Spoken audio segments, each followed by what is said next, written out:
सद्गुरु सुखराम जी महाराज ने धन्य हो। सद्गुरु युक्तिराम जी महाराज ने धन्य हो। सद्गुरु स्वामी श्री कुशालदास जी महाराज ने धन्य हो। संत श्री ज्ञानेश्वरी बाई जी महाराज ने धन्य हो। राम जी राम महाराज। हंस हंस किया न छूटे रोया, किया कबाड़ा था, घड़ी घड़ी दम दम का लेखा, चित्रगुप्त के खाता। बोलो राम। महाराज जी कहते हैं कि बुरा कर्म करते समय आदमी को बहुत अच्छा लगता है। जैसे हम किसी का धन हरण कर लेते हैं, किसी को अपमानित करते हैं, किसी की बेइज्जती करते हैं, तो हमको बहुत ही सुख और शांति आता है। लेकिन हम ये नहीं समझते हैं कि ये कर्म हमारा हमको कहाँ लेके जाएगा। गरुड़ पुराण में इस बात का साक्षी है और अपने गर्भ चेतावनी में सद्गुरु सुखराम जी महाराज ने इस बात को लिखा है। फल फूल का अंग, गर्भ चेतावनी, गुरु शिष्य का संवाद। हमारे सद्गुरु सुखराम जी महाराज ने बहुत सी बातों को समझाया। क्या कि कर सी सोई भुगत सी, प्राणी पुण्य और पाप, सुन जो सब सुख राम कहें, कुण बेटो कुण बाप। बोलो राम। महाराज कहते हैं कि हमने जो कर्म किए हैं वो हम ही को भुगतना पड़ेगा। बाप का किया हुआ कर्म बेटा नहीं भुगतता और बेटे का किया हुआ कर्म बाप नहीं भुगतता। इसलिए इस संसार में चतुराई से रहो। महाराज कहते हैं ना कि अच्छी करनी करियो रे भैया, कर्म न करियो काला, लाख आँख से देख रहा है तुझे देखने वाला।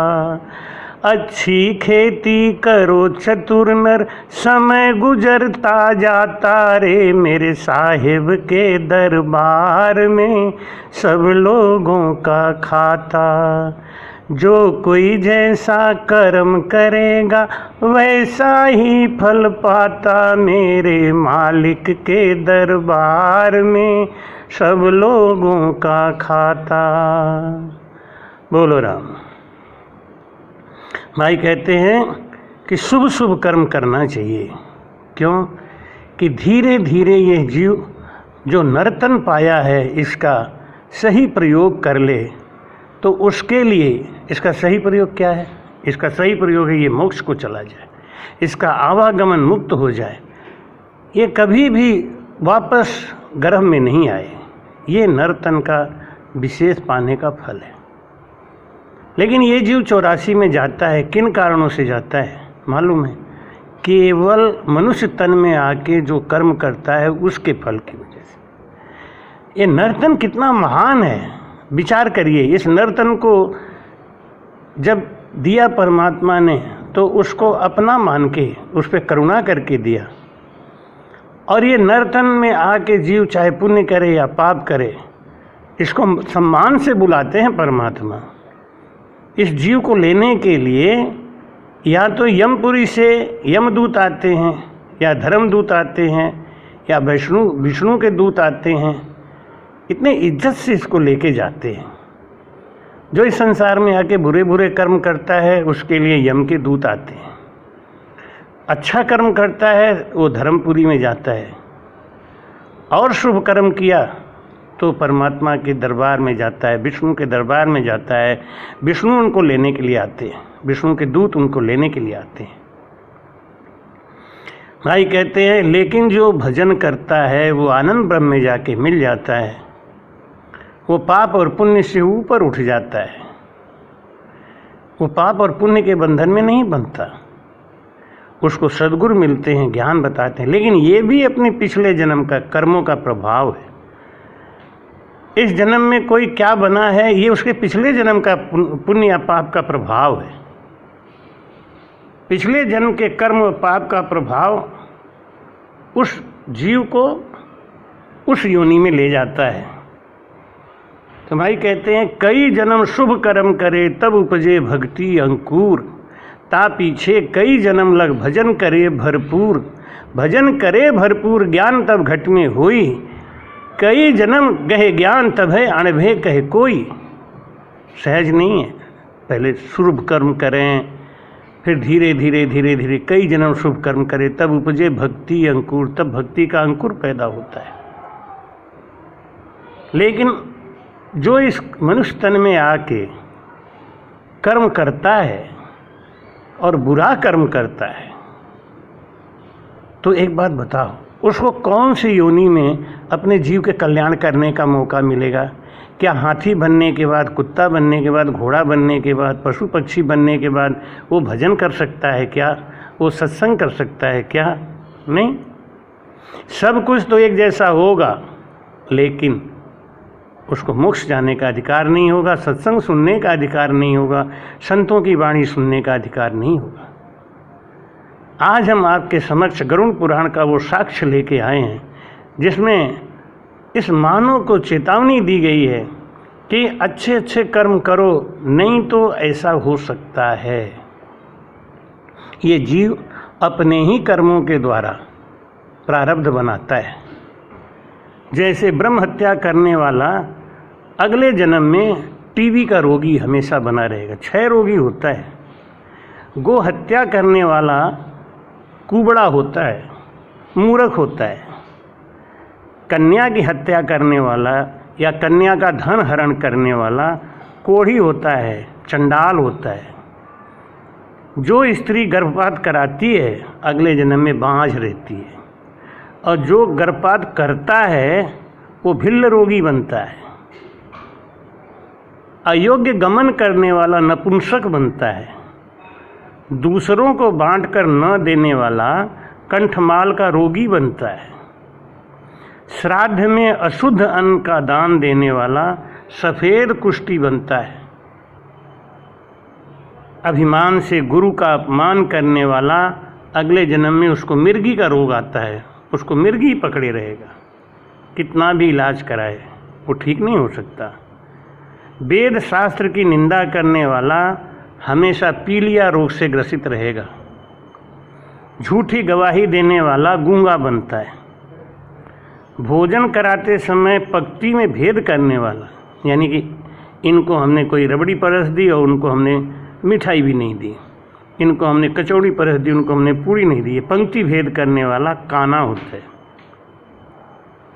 विवाह शादी में विघ्न डालने वाला उसका होंठ कटा हुआ रहता है। पुस्तक या धर्मशास्त्रों की चोरी करने वाला जन्मांध होता है, जन्म से ही अंधा होता है। गाय या ब्राह्मण को लात मारने वाला लंगड़ा होता है या पंगु होता है, पैर काम नहीं करता। झूठ बोलने वाला हकला होता है। इस जन्म में कोई हकला है, इसका मतलब वो पिछले जन्म में झूठ बहुत बोलता था। झूठ सुनने वाला बहरा होता है। जहर देने वाला मूर्ख या पागल होता है। आग लगाने वाला खलवाटी होता है।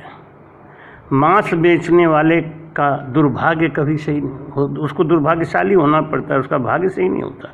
वो कितना भी अच्छा काम करे उसको दुर्भाग्य पीछे पीछे लगा रहेगा, क्योंकि उसने पिछले जन्म में मांस बेचने का धंधा किया। पिछले जन्म में अगर उसने मांस खाया है तो इस जन्म में वो हमेशा रोगी ही बना रहेगा। रतन चुराने वाला नीच कुल में पैदा होता है। सोना चुराने वाले का नाखून गल गल के गिरता है। धातु पात्र चुराने वाला निर्धन होता है। अन्न चुराने वाला चूहा बनता है। धान की चोरी करने वाला शलभ बनता है। जल चुराने वाला चातक बनता है। विष चुराने वाला बिच्छू बनता है। शाक पत्र चुराने वाला मोर बनता है। सुगंध वस्तु चुराने वाला छछूंदर बनता है। शहद चुराने वाला मधुमक्खी बनता है। मांस चुराने वाला गिद्ध बनता है। नमक चुराने वाला पिपीलिका बनता है। फल व फूल चुराने वाला बंदर बनता है। किसी के पेड़ का फल या फूल बिना पूछ के नहीं लेना चाहिए। अगर बिना पूछे लेते हैं तो वो बंदर की योनि में जाता है। जूता चुराने वाला, काठ चुराने वाला, रुई चुराने वाला मेष योनि में जाता है।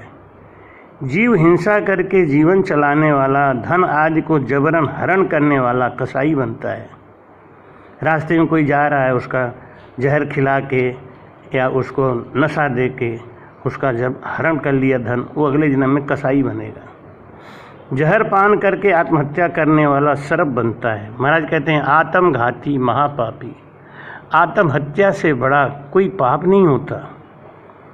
कई कई हजार वर्ष तक वो कई कई योनियों में जन्म भोगता हुआ, कई कई नरकों में भोगता हुआ जब जन्म लेता है तो सर्प योनि में बनता है, और सर्प योनि में जब उसको कोई मार देता है तब वो फिर जाके उन नरकों में घूमता है।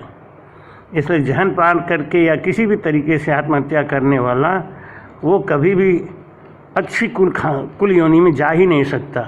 हमेशा उसको प्रेत योनि में ही रहना पड़ेगा। किसी के भी नियंत्रण में न रहने वाला, जिस कोई होता है ना, उसको किसी का कंट्रोल बर्दाश्त नहीं होता कि इन्होंने हमसे ऐसे कह दिया। किसी के भी नियंत्रण में न रहने वाला वो वन का मदमस्त हाथी बनता है। ब्राह्मण होकर सबके घर का, शूद्र के घर का अन्न खाने वाला बाघ बनता है। ब्राह्मण होकर वो कोई ब्रह्म ज्ञानी हो, उसके घर का अन्न खाना चाहिए। जैसे कोई राम से नहीं है तो उसके घर का भोजन करना चाहिए, बिना राम से नहीं के घर का भोजन नहीं करना चाहिए। ब्राह्मण होकर भजन पूजन संध्या न करने वाला बगुला बनता है।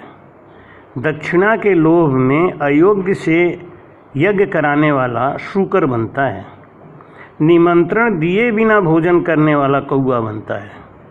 सुपात्र को ज्ञान न देने वाला बैल बनता है। सुपात्र कोई आता है अपने पास और वो कहता है मुझे ज्ञान चाहिए, तो उसमें भेद करके अगर उसको देता है तो उसको बहुत बड़ा दोष लगता है। कर्ण को द्रोणाचार्य ने शिक्षा देने से मना कर दिया था, जबकि वो मानते थे कि वो बहुत योग्य है और बहुत तेज है। उसकी योग्यता को भी उन्होंने हटा दिया और उनको ज्ञान नहीं दिया। एकलव्य को उन्होंने ज्ञान नहीं दिया। परिणाम क्या हुआ आप सब जानते हैं कि उनका वध करना पड़ा। और उनको महाराज जी कहते हैं कि सुपात्र अगर मिले तो ज्ञान जरूर देना चाहिए, नहीं तो बैल की योनि में जाना पड़ता है। गुरु की सेवा न करने वाला दुष्ट पशु बनता है। गुरु तो बना लिया लेकिन गुरु की कभी सेवा ही नहीं करी, ना तन से, ना मन से, ना धन से।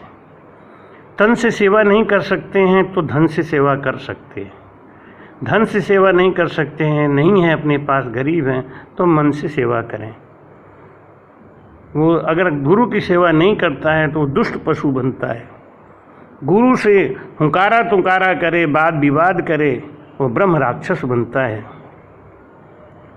किसी भी ब्राह्मण को या किसी भी साधु संत को वचन दे दिया कि हम आपको ये दान करेंगे और वो दान ना दे तो सियार बनता है। सत्पुरुषों की सेवा न करने वाला फिटकार बनता है। फिटकार किसको कहते हैं? जिसके मुंह से आग निकलता रहता है, हर समय अग्नि निकलता रहता है, उसको फिटकार बोलते हैं। भाई कहते हैं कि इन सब चीज़ों में अपना ध्यान लगाना चाहिए कि हमें शुभ कर्म करना है। कोई भी कर्म कर रहे हैं ना, वो हमको लग जाता है। मित्रद्रोही कोई होता है ना, मित्र से द्रोह करता है तो पर्वत के ऊपर कोई गिद्ध बन के घूमता रहता है। क्रय विक्रय में कपट करने वाला उल्लू बनता है। जब कह दिया कि 16 रुपये किलो ये चीज़ है और देने में भी 16 रुपये ज़्यादा बताया और देने में भी कपट किया, वो अगले जन्म में उल्लू बनेगा। जो जिस वर्ण आश्रम में है वहाँ वो ठीक है, किसी की भी निंदा नहीं करनी चाहिए। वर्ण आश्रम की निंदा करने वाला कबूतर बनता है। स्त्री का त्याग करने वाला चकवा पक्षी बनता है। जिससे आपकी शादी हो गई है उसको छोड़ना नहीं चाहिए, जैसे भी हो उसको अपने साथ रखना चाहिए और जो भी है उसका धर्म बनता है, जो उसका हक बनता है उसको देना चाहिए। पति होते हुए जो दूसरे पति को रखती है वो चमगीदड़ी बनती है, छिपकली बनती है या दो मुही सांप बनती है। पति आछत परपति जो करहीं, रो रो घोर नरक में परहीं। परपति करने वाली स्त्री कभी भी अच्छी कुल योनि में नहीं जाती। या तो चमगीदड़ी बनेगी, या छिपकली बनेगी, या दो मुहिया सांप बनेगी। अपने गोत्र की स्त्री से संबंध रखने वाला, शादी ब्याह में लोग गोत्र को बचा के शादी करते हैं, क्योंकि अपने गोत्र में शादी कर दिया, अपने गोत्र की लड़की अगर आ गई तो वो लकड़बग्घा बनेगा या शाही जानवर बनेगा। कम आयु के लड़के या लड़की से संबंध बनाने वाला अजगर बनता है। गुरु की पत्नी से संबंध बनाने वाला गिरगिट बनता है। राजा या मालिक की स्त्री से संबंध बनाने वाला ऊंट बनता है। मित्र पत्नी से संबंध बनाने वाला गधा बनता है। गुदा काम सेवी सूअर बनता है। शूद्र स्त्री से संबंध रखने वाला ये बैल योनि में जाता है। इसलिए महाराज जी कहते हैं कि जो भी कर्म करो उसमें ध्यान रखो कि हमको अगला जन्म में इसका क्या भुगतान करना पड़ेगा। महाराज कहते हैं हंस हंस किया न छूटे रोया। अब जब 84 योनि मिल गई, जब हम नर्तन में नहीं आ सके, ना हमने कभी दान किया, ना हमने कभी पुण्य किया, ना हमने कभी सत्संगत करी, ना हम किसी संत के पास गए, ना हमने किसी को गुरु बनाया, ना हमने कभी ज्ञान सुना, ना ही हमने कभी भजन किया, ना ही हमने कभी तीर्थ किया, ना कोई व्रत किया, कुछ भी काम नहीं किया, केवल इनका धन हड़प लूँ, इनका घर हड़प लूँ। ये जो महाकामी होते हैं ना, ये घोड़ा बनते हैं। कोई घर पे किसी की मृत्यु हो जाए तो उस घर पे 11 दिन के अंदर भोजन नहीं करना चाहिए। अगर 11 दिन के अंदर कोई भोजन करता है तो अगले जन्म में कुत्ता बनना पड़ेगा। देवताओं के ऊपर जो चढ़ा हुआ धन है उसको कभी हरण नहीं करना चाहिए, उसका हरण करने वाला मुर्गा बनता है। ब्रह्म हत्या करने वाला नरक भोग कर गधा या ऊंट बनता है। थारा की ओड़ा करम कट जावे मारा, भाईड़ा कट जावे रे मारा, भाईड़ा थे राम राम बोलो रे। अनजाने में कोई गलती हो जाए, कोई पाप हो जाए तो महाराज कहते हैं कि राम राम कहने से, भजन करने से, कहते हैं कि भजन बिना सब कर्म रे उड़ उड़ लागे आए, ज्यों सुख सूना खेत में मृग ढोर चर जाए। ब्रह्म हत्या करने वाला नरक भोग कर गधा या ऊंट बनता है। इसलिए महाराज जी कहते हैं कि शराब पीने वाला भेड़िया कुत्ता सियार बनता है। पराई स्त्री को जबरन हरण करने वाला ब्रह्म राक्षस बनता है। किसी पराई स्त्री का जबरन हरण करे, किसी का धन जबरन हरण करे, वो ब्रह्म राक्षस बनता है। ब्राह्मण या संत के धन का हरण करने वाले का वंश नाश हो जाता है। महाराज जी कहते हैं लव चूर्मास चूर्णे च विषम च जरे नरः, लौह चूर्णाश्म चूर्णे च विषम च जरे नरः, ब्रह्मस्वं त्रिषु लोके सुखः पुपांजरयसिति। ब्राह्मण का धन कोई पचा नहीं सकता। लोहे का चूर्ण पचा सकता है, पत्थर का चूर्ण पचा सकता है, लेकिन ब्राह्मण का धन कभी नहीं कोई पचा सकता। ब्राह्मण के कुल का अनादर करने वाला के कुलनाश कर लेता है, उसका कुलनाश हो जाता है। ब्राह्मण को दी हुई भूमि या ब्राह्मण की भूमि हरण करने वाला 60,000 वर्ष तक गंदगी का कीड़ा बनता है। ब्राह्मण को जमीन दान में दे दिया, बाद में उस पर लोभ दृष्टि लगा के रखे रहा, उस पर अपना मन लगा के रखे रहा, महाराज के भूमि हरण करने वाला 60,000 वर्ष तक गंदगी का कीड़ा बनता है। स्वयं दान देकर फिर उसका उपयोग करने वाला नरक में महाप्रलय तक रहता है। दान दे दिया तो उस चीज़ का उपयोग नहीं करना चाहिए। ब्राह्मण को भूमि दान देकर और उसकी रक्षा न करे तो लंगड़ा कुत्ता बनता है। अन्न दान न देने से दरिद्री से दरिद्र होता है और दरिद्री करके फिर पाप करता है और वो फिर नरक में जाता है। ऐसे उसका क्रम चलता रहता है। इसलिए महाराज जी कहते हैं कि दरिद्र बन न जाए हम, इसलिए शुभ शुभ कर्म करें, क्योंकि प्राणी किया आप ही भुगते।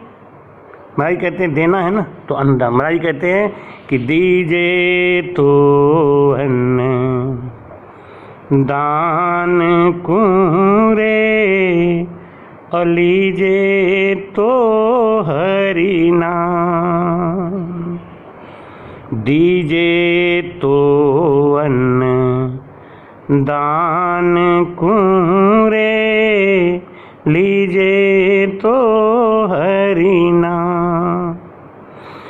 तजिए तो पर तात कुरे, तजिए तो पर तात कुरे, करिए तो पर काज भजो तो राम भजी जो रे, हरि बिन दूर तजीजे रे। जे बोलो तो राम कहो रे, नीतर चुपक संभाय। जे बोलो तो राम कहो रे, नीतर चुपक समाय। राम भजन बिन प्राणिया रे, राम भजन बिन प्राणिया रे, बंध्यो जमपुर जाय भजो तो राम भजी जो रे, हरि बिन दूर तजी जो रे। संगत करे तो साध की रे, नीतर रहिए एक। सागट सुमुख बोलता रे, क्रोध बंधे अरुधेक भजो तो राम भजी जो रे, हरि बिन दूर तजी जो रे। सिमरण करे तो राम को रे, एको ब्रह्म विचार। कै सुख देव नहीं तो यूं ही बलारे, सब विद माथे मार भजो तो राम भजी जो रे, हरि बिन दूर तजी जो रे। भजो तो राम भजी जो रे, हरि बिन दूर तजी जो रे। महाराज कहते हैं कई जन्म शुभ कर्म करे तब उपजे भक्ति अंकुरता, पीछे कई जन्म लग भजन करे भरपूर। भाई कहते हैं कि फेल होना बहुत आसान है, पास होना बहुत कठिन होता है। पास होके दिखाओ, मनुष्य तन पा के मोक्ष जाके दिखाना है। ये शूरवीरों का काम है, मूर्खों का काम नहीं, कायर का काम नहीं, कपटी का काम नहीं। माता पिता और गुरु तथा अपनी बहन से द्वेष करने वाला, ईर्ष्या रखने वाला, ये अगले जन्म में बार बार गर्भ में आता है और गर्भ में ही मर के दुख पा के चला जाता है। 9 महीना तक, 8 महीना तक गर्भ में रहा, 6 महीना तक नरक में रहा, फिर मर गया, फिर दूसरे गर्भ में गया, फिर 4 महीने बाद फिर मर गया। ये बार जो जीव मरता है गर्भ में, उसने अपने माता पिता गुरु या अपनी बहन से ईर्ष्या रखा था। ईर्ष्या नहीं रखनी चाहिए। माता पिता और गुरु और बहन, इन चारों से प्रेम करना चाहिए। जो अपने बहन से प्रेम नहीं कर सकता, माता से प्रेम नहीं कर सकता, पिता से प्रेम नहीं कर सकता, गुरु से प्रेम नहीं कर सकता, वो कौन सी अच्छी योनि में जाएगा। इसलिए महाराज कहते हैं पति या स्वामी को कड़वा वचन बोलने वाली सिर का जूं बनती है, पर पति करने वाली चमगदड़ी या छिपकली बनती है। पति या स्वामी को कड़वा वचन बोलने वाली सर का जूं बनती है। सासू को गाली देने वाली या घर में कलह करने वाली अगले जन्म में जोंक बनती है। वो सबका खून पिएगी, फिर मर जाएगी, फिर जोंक बनेगी, फिर मर जाएगी, फिर जोंक बनेगी। इसलिए महाराज जी कहते हैं कि जो अपना पति है, कहते हैं अंधा हो, लूला हो, लंगड़ा हो, जैसा भी हो, पति तो पति होता है, उसका मान करे, सम्मान करे। और जिस पति को आप परमेश्वर मानती हैं, उस पति को जन्म देने वाली सासू माँ वो कलह करने के काबिल नहीं है, तिरस्कार के काबिल नहीं है। अगर उसको गाली देता है, कोई कलह करता है, तो जोंक बनेगा, सिर का जूं बनेगा। इसलिए महाराज जी कहते हैं कि इस संसार में आके शुभ शुभ कर्म करें, अशुभ कर्म नहीं करें। शुभ कर्म कर स्वर्गा जावे, अशुभ किया 84, अशुभ कर्म करेगा 84 में जाना पड़ेगा। इसलिए महाराज जी कहते हैं कि इन चीज़ों का ध्यान रखे जीव, तो वो शुभ कर्म अगर नहीं भी करता है तो कोई बात नहीं है, लेकिन अशुभ कर्म से बचा रहे। शुभ कर्म नहीं होता है कोई बात नहीं, अन्नदान दे सकते हो तो देव, नहीं दे सकते हो तो कोई बात नहीं, लेकिन अशुभ कर्म करने से बचना चाहिए।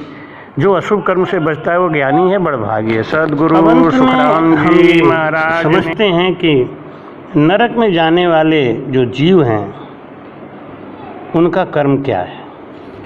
महाराज जी कहते हैं कि जो कभी पूजा पाठ नहीं करते, ना कभी किसी देवता को मानते हैं, ना भजन करते हैं, जो कुआं, तालाब, प्याऊ, गृह, गोचर भूमि, मार्ग आदि को हानि पहुंचाते हैं, सड़क को नुकसान पहुंचाते हैं, ऐसे दुष्ट नरक में जाते हैं। यतियों, सतियों और वेदों की निंदा करने वाले नरक में जाते हैं। भूख प्यास से थक कर जो भिखारी किसी के घर जाता है और उसे वहाँ से अपमानित होकर लौटना पड़ता है, तो ऐसे याचक का अपमान करने वाला नरक में जाता है। अनाथ, कृपण, दीन, रोगी और वृद्ध पर जो मूर्ख दया नहीं करते हुए नरक में जाते हैं। जो अनाथ हो, जो कृपण हो, जो दीन हो, रोगी हो, वृद्ध हो, उस पर दया करनी चाहिए।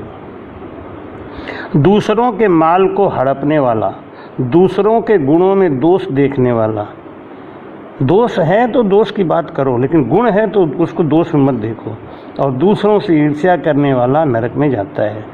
जो अपनी पत्नी, बच्चों, नौकरों और मेहमानों को खिलाए बिना ही खाते हैं, पितरों तथा देवताओं की पूजा छोड़ देते हैं, ऐसे लोग नरक में जाते हैं। जो मदिरा पान करते हैं, मांस खाते हैं, गीत वाद्य और घृत में ही दिन रात लगे रहते हैं, जो जुआ खेलते हैं, महाराज कहते हैं द्वीत करते हैं, ऐसे लोगों को नरक की प्राप्ति होती है।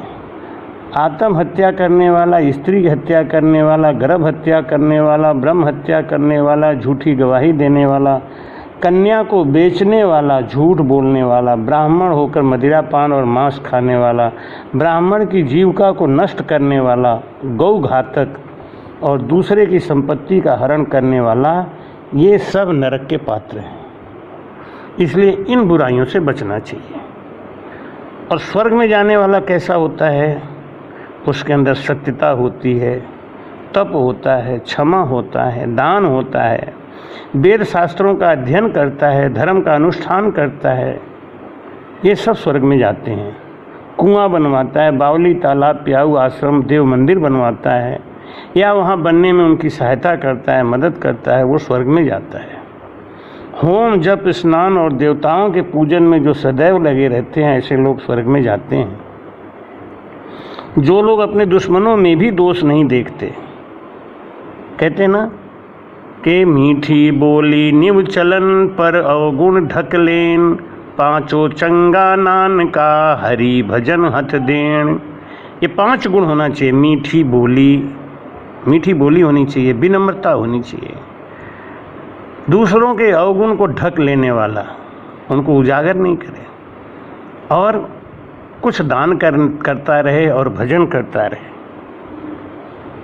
भाई कहते हैं कि अपने शत्रु के ही गुणों का वर्णन करे। जो अपने शत्रु के दोष को नहीं, गुण को उजागर करता है, वो स्वर्ग में जाता है। जो लोग मन और इंद्रियों का नियम करने में, उनको रोकने में, उनको संयम करने में लगे हैं, वो अच्छे कुल खानदान में जाते हैं। महाराज कहते हैं शोक, भय और क्रोध से रहित हैं, वे स्वर्ग में जाते हैं। जो मन, वचन, कर्म से किसी को कष्ट नहीं देते, सर्वथा सभी के लिए शुद्ध भाव रखते हैं, ऐसे लोग स्वर्ग में जाते हैं। एकांत स्थान में मिली हुई पराई स्त्री को देखकर भी जिनके मन में काम वासना का आगमन नहीं होता है, वे पुरुष उस स्त्री को अपनी माता बहन व पुत्री के रूप में देखते हैं। ऐसे लोग स्वर्ग को जाते हैं। गृह, अन्न और रस आदि को जो स्वयं उत्पन्न कर दान करते हैं, ऐसे पुरुष स्वर्ग में जाते हैं। सोने का, गऊ का, भूमि का, अन्न का, वस्त्र का दान करने वाला अच्छे कुल खानदान में जाता है, स्वर्ग में जाता है। जो लोग पर स्त्री को माता बहन पुत्री के तुल्य देखते हैं, वो स्वर्ग में जाते हैं।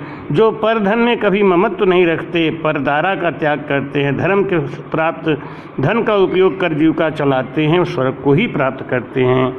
इसलिए ये गुण अपने अंदर रखना चाहिए, अवगुणों से दूर हो जाना चाहिए। सद्गुरु सुखराम जी महाराज ने धन्यो।